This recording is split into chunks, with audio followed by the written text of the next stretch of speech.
Hello, thank you for watching this informational webinar, Bridging the Divide, California History Social Science Lessons, Optimized for Distance Learning. This webinar will describe an 8th grade lesson about the Kansas-Nebraska Act. This is just one of the many history social studies lessons available for K-12 teachers. These lessons include both the activity for students and a detailed lesson plan for teachers. Teachers can make a copy of these lessons, and they can be used as is or edited and adapted for your classroom. All of the available lessons are created using the 5E format, which has been adapted from science for use in history and social studies classrooms. The 5E lesson plan format allows students to take charge of their learning. The 5E format aligns with the format of a hyperdoc, and lessons include links to other documents students will use while learning. The detailed lesson plans are easy for teachers to follow, and you can click on this link to learn more about the 5E format. You can pause the webinar here to learn more about the 5E instructional model.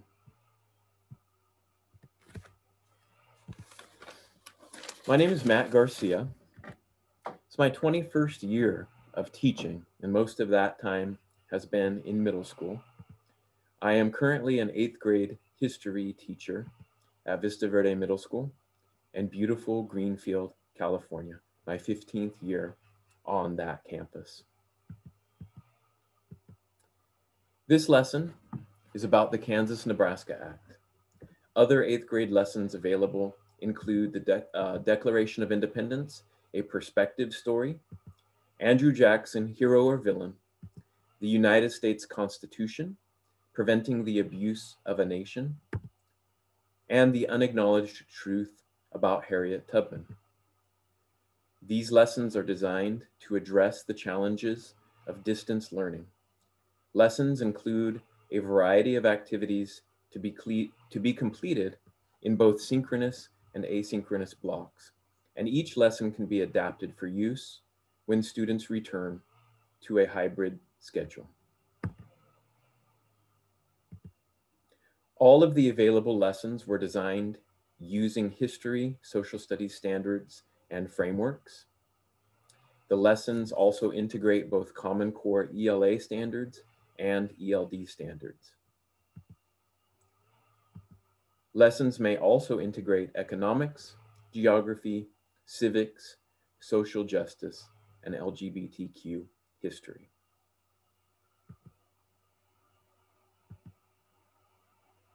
Let's go ahead and take a look at a few of the key pieces of the lesson plan that go with this activity, and then we'll jump into the activity itself.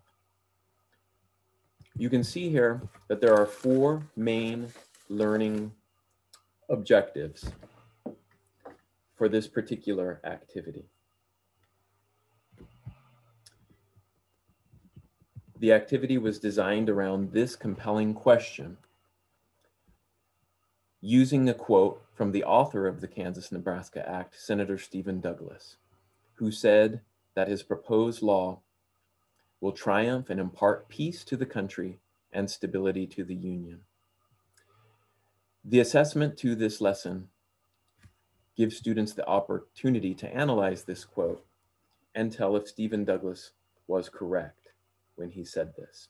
We will introduce the quote at the beginning of the lesson, and it will be used, like I said, at the end in the assessment.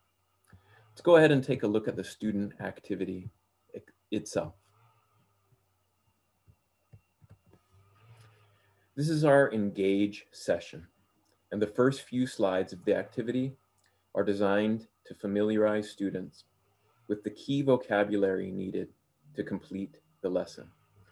There are a few activities that students will complete to learn the definitions, and students will be introduced to the quote by Stephen Douglas and be reminded to keep this quote in mind as they build knowledge about the Kansas-Nebraska Act.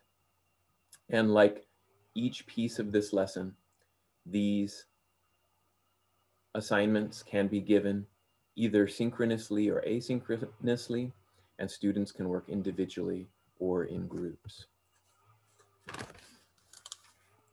Moving on to the second section, students will start by reviewing the Missouri Compromise. First, they'll watch a short video and use a map to analyze the changes that the law made. After that, they'll be introduced to the Kansas-Nebraska Act itself and basically repeat the process that they used while reviewing the Missouri Compromise. There's a brief introduction video and a few maps for students to analyze. One of the maps here is an interactive map that requires a flash player, but there is a video on this slide for students that might not have a flash player installed on their computer. These introduction activities are a good way to check to see if students have a basic understanding of both of the laws, and it's also a good place to review the 3 key vocabulary words before digging deeper in the next section.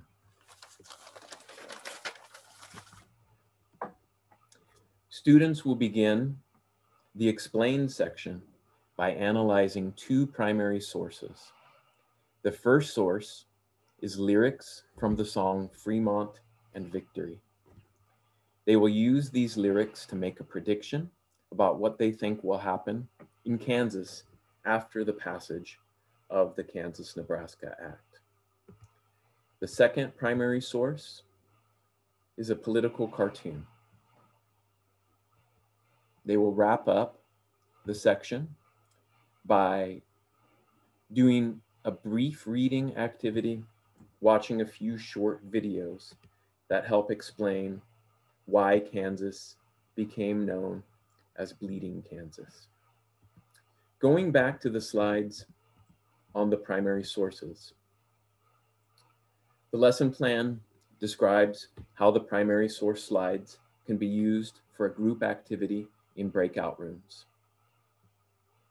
While working in groups, students can use the symbols on this graphic organizer to mark up the primary source.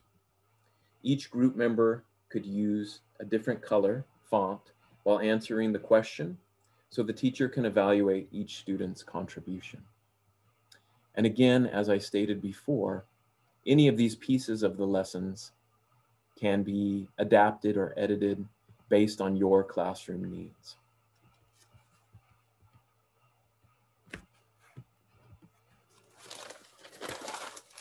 Moving on to the elaborate section,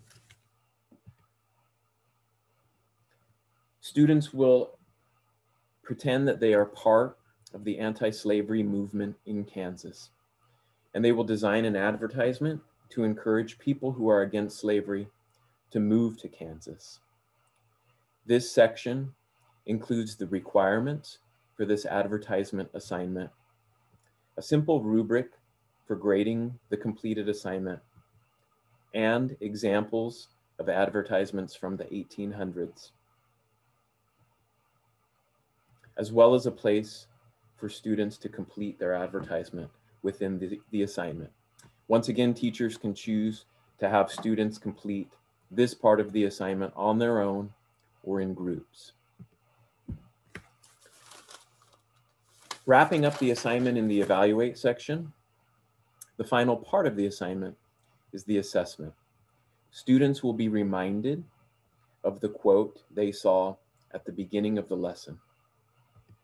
The written assessment asks students to tell if they think Stephen Douglas was correct when he said that the Kansas-Nebraska Act will triumph and impart peace to the country and stability to the Union. Second slide was added with sentence frames for students who may need additional support. At the very end of the lesson, you will find a couple of options for enrichment and extension activities.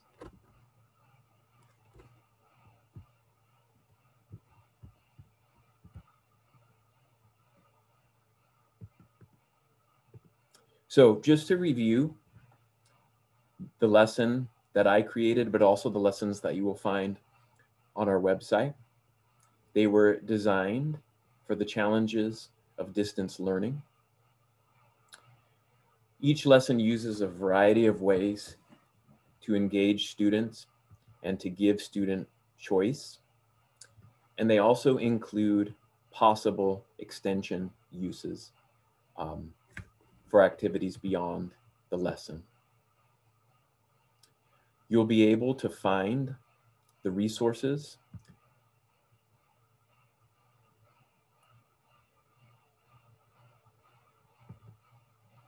at this website.